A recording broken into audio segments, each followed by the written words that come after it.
ليه ممكن حد في الدنيا يكتب لحد كده؟ انا عندي حاله صدمه، سامحوني لو ده باين على وشي شويه. كومنت النهارده انا قعدت قدامه نص ساعه بعيد قرايته بحاول افهم ليه.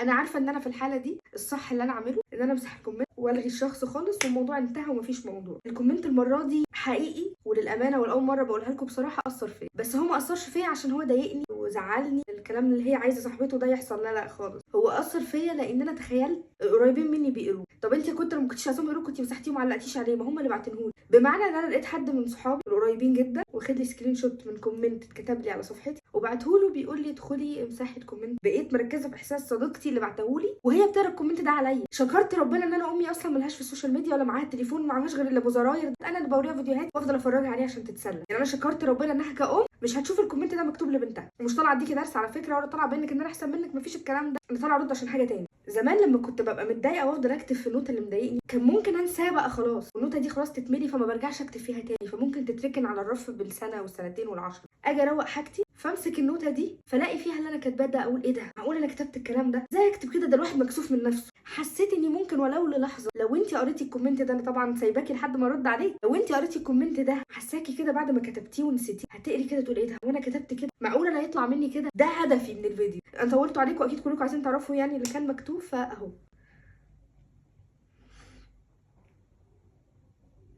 ليه؟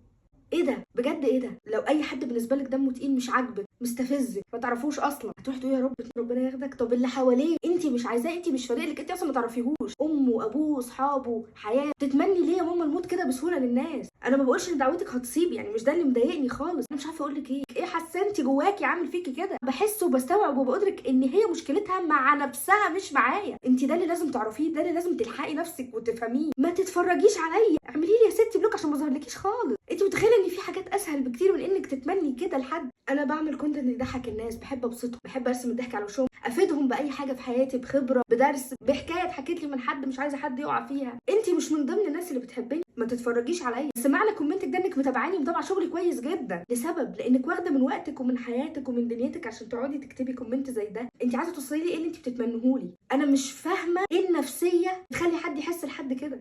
انت هتستفادي ايه حتى لو حصلت حاجه زي كده يا ست؟ ايه اللي كان مش عندك هيبقى عندك، وايه اللي كان عندك انا واخداه منك؟ ربنا يسامحك. انا عن نفسي مسامحاكي مفيش اي مشكله. عايزه اقول لك حاجه، نصيحه من اخت ممكن تاخدي بيها وممكن تاثر فيكي وممكن لا، وممكن حد بقى من عندي يفيدك اكتر مني. فحاولي تقري الكومنتات وتشوفي الناس عايزه تقول لك ايه من غير ما اي حد يضايقها بالكلام. انا مش متضايقه منك، متفهمه ان الشخص اللي بيبقى عنده كميه الغضب دي من حد وخصوصا لو ما يعرفوش فهو بيبقى عنده مشكله مع نفسه، مش قادر يتصالح مع نفسه. فبحاول اذي كل اللي حواليا زي ما انا جوايا مأذي. انا مش طالعه احللك ولا طالعه يعني احلل نفسيتك، انا بس عايزه اقول لك ان مفيش حاجه في الدنيا مستاهله انك تتمني لحد زي امي يتحرم من ضناه، تتمني لاصحاب زي صحابي يتحرموا مني، تتمني الناس اللي بتحبني يتحرموا مني، ما تتمنيش لحد حاجه وحشه لان الدنيا داين تو داين. ده اللي انا عايزه اقوله لك. كل دعوه بتتمنيها لغيرك بتاخدي زيها بالظبط. انا ما اتمنالكيش حاجه وحشه، انا حقيقي مسامحاكي. ابدأي مع نفسك صفحه جديده، انا مش عايزه منك اي حاجه ولا عايزه اعتذار حتى. انا بس عايزه اقول لك ان مفيش حاجه في الدنيا مستاهله انك تبقي في الصراع النفسي ده بينك وبين نفسك. الدنيا حلوه وفيها ناس حلوه، والحاجه اللي ما تعجبكيش امشي وسيبيها، مش لازم هي اللي تمشي وتسيبك. وانا ما اتمنالكيش حاجه وحشه، ويا رب ما يوريكيش في اي حد بتحبيه حاجه وحشه عشان ما تجربيش الاحساس اللي انت بتتمنيه لغيرك.